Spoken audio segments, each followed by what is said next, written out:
আমি প্রথমে একটু জনাব ফজলুর রহমান আপনার কাছে যেতে চাই। ফজলুর ভাই, আপনি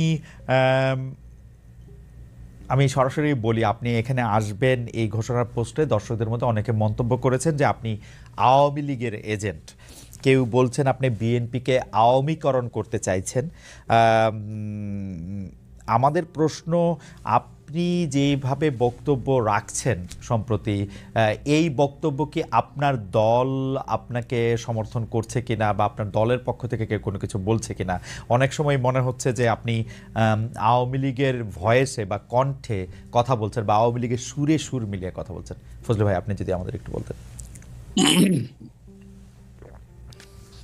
আপনি যে প্রশ্নটা করেছেন, 1 নম্বর হলো, আমি আওয়ামী লীগের সুরে কথা বলি, আমার দলকে আওয়ামীকরণ করার চেষ্টা করছি। এত বড় মানুষ যে আমার কথায় বিএনপি আওয়ামী লীগের আওয়ামীপন্থী হয়ে যাবে, তাহলে তো আমার মতো এত বড় মানুষ আর এই দেশে নাই।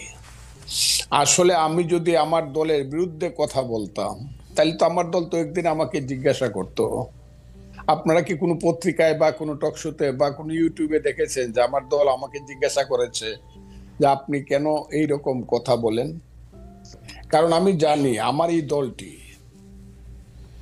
বিএনপি, একটা লিবারেল ডেমোক্রেটিক ফ্রন্ট বা প্ল্যাটফর্ম, পার্টিও বলে অনেকে, লিবারেল ডেমোক্রেটিক। এই দলটি গড়ে উঠেছে একজন নেতার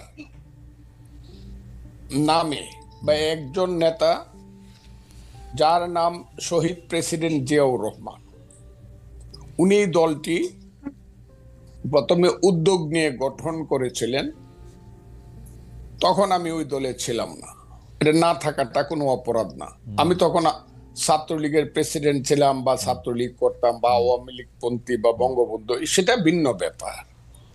কিন্তু আমি আওয়ামী লীগ ছেড়ে যখন আমি বিএনপিতে গেলাম, সবকিছু জেনে শুনেই বিএনপি আমাকে ওখানে নিয়েছে।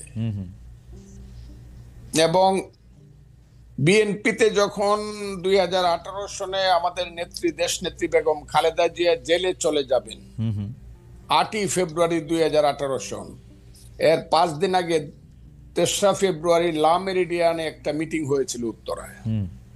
ওখানে বাংলাদেশে শুধু আমাদের নেত্রী, দেশ নেত্রী বেগম খালেদা জিয়া সবাইকে বলেছে, আমি শুধু আজকে একজনের বক্তব্য শুনবো, ফখরুল ইসলাম আলমগীর, তুমি অ্যাডভোকেট ফজলুর রহমানের নাম ঘোষণা করো।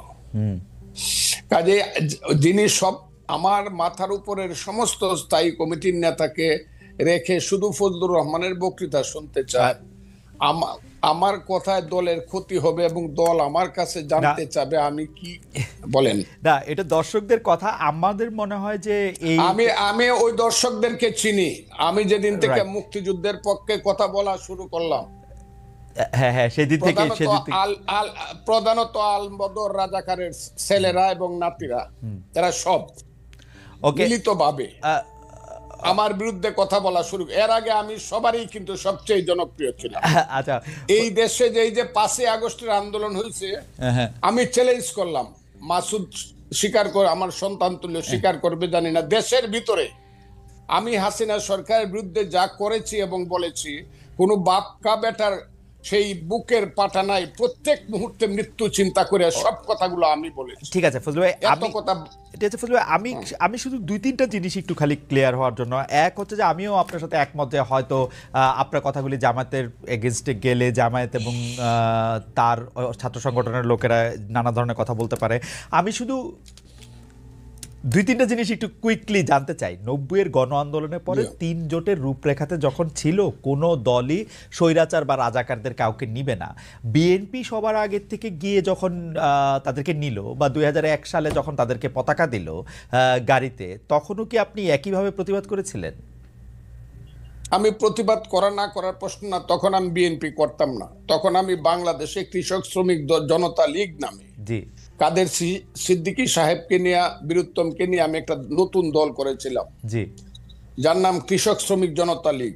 এবং 2001 সনে আমি গামছা মার্কার নমিনেশন নিয়ে, গামছা মার্কা নিয়ে ইলেকশন করিয়া আব্দুল হামিদের সাথে কন্টেস্ট করিয়া অনেকে বলে পাশ করছিল, গণায় আমি ফেল করছিলাম, আচ্ছা, তাদের গণায়। ওকে, আমার কথাটা বুঝেন। হ্যাঁ, আমার ওইটা আপনি দেখে নেন আমার সাথে গামছা মার্কা এবং নৌকা মার্কা ভোটের ডিফারেন্স কত ছিল। যা ওকে, হোক, আমি সেটা বলতে চাই না। হ্যাঁ, কাজে আমার তখন প্রতিবাদ করা না করা, আমি তখন আরেকটি রাজনৈতিক দল করতাম। এখন আচ্ছা, যদি আপনি আমাকে আইসা 26 বছর পরে জিজ্ঞাসা করেন না, যে আপনি প্রতিবাদ করছিলেন কিনা, আমি তো সেদিন বিএনপি করতাম ওকে, না। সেই এটুকে আমার জানার ছিল। আপনি যখন বিএনপিতে জয়েন করেন তখন কি এই ব্যাপারগুলিকে এভাবেই দেখে আসতেছেন? তো আপনি যখন বক্তৃতা দিচ্ছেন, বেগম জিয়াও শুধু আপনাকে শুনতে চাচ্ছেন, তখনও কি আপনি এই ব্যাপারগুলিকে এইভাবেই পাশে আসছেন? কেন আমি এই প্রশ্ন করছি, আমরা কিন্তু দেখেছি যে বিএনপির বর্তমানে যিনি ভারপ্রাপ্ত চেয়ারম্যান আছেন, তিনি বঙ্গবন্ধুকে পাক বন্ধু বলেছেন একাধিকবার। তো সেইটা আপনার রাজনীতির সাথে ঠিক নাকি বিএনপি একটি বহু মতের দল? আমি বলি, বিএনপি আমি বললাম বহুমতের প্ল্যাটফর্ম। এখানে অনেক ফুল আছে এই বাগানে, আচ্ছা, অনেক ধরনের ফুল আছে। ওকে, ওকে, আমি সেখানে গেছি এবং কথা বলেই গেছি। তখন তারেক রহমান সাহেব দেশে ছিলেন না। ওকে, আমি যখন বিএনপিতে গেছি, দুনিয়ার কেউ বিএনপি করে না। 2006 সনের নভেম্বরের পরে আমার কথাটা খুব বুঝার চাই, কেউ বিএনপি করে না। হ্যাঁ, জামাতও বিএনপি থেকে সরে গেছে। আমি যখন বিএনপিতে গেছি তখন তারা দূরে দূরে চলে গেছে, 1-11 আইসা গেছে। আমার কথাটা বুঝেন, আমি তখন কিন্তু বিএনপিতে গেছি দুঃসময়ে, এবং আমি সব কথা বলে গেছি। আমার কথাটা খুব ক্লিয়ার। আমি দেশনেত্রী বেগম খালেদা জিয়া কি বলবো কি করব আমি ক্লিয়ার বলে গেছি, আমি আপনার দল করব, আপনি আমাকে চান। দেখেন, উনি কিন্তু এখনো জীবিত, কাজে উনি কথাটা লন্ডন থেকেও শুনবেন, সবাই শুনবে। আমি ওনাকে বলছি, আপনাকে আমি সাংঘাতিক পছন্দ করি, মারাত্মক ভাবে। যখন আমি ছাত্রলীগের প্রেসিডেন্ট ছিলাম তখন আপনাকে আমি ভীষণ পছন্দ করতাম। আপনার নিজস্ব চিন্তাধারার জন্য আপনি সব মানুষকে সম্মান করেন। তবে নেত্রী, আপনি যদি আমাকে নেন, একটা কথা বলে যায়, আমি কোনো কারণে মুক্তিযুদ্ধের আদর্শের বাইরে যাব না। মুক্তিযুদ্ধের আদর্শের বাইরে যাব না। আমার মতো করে আমি কথা বলবো।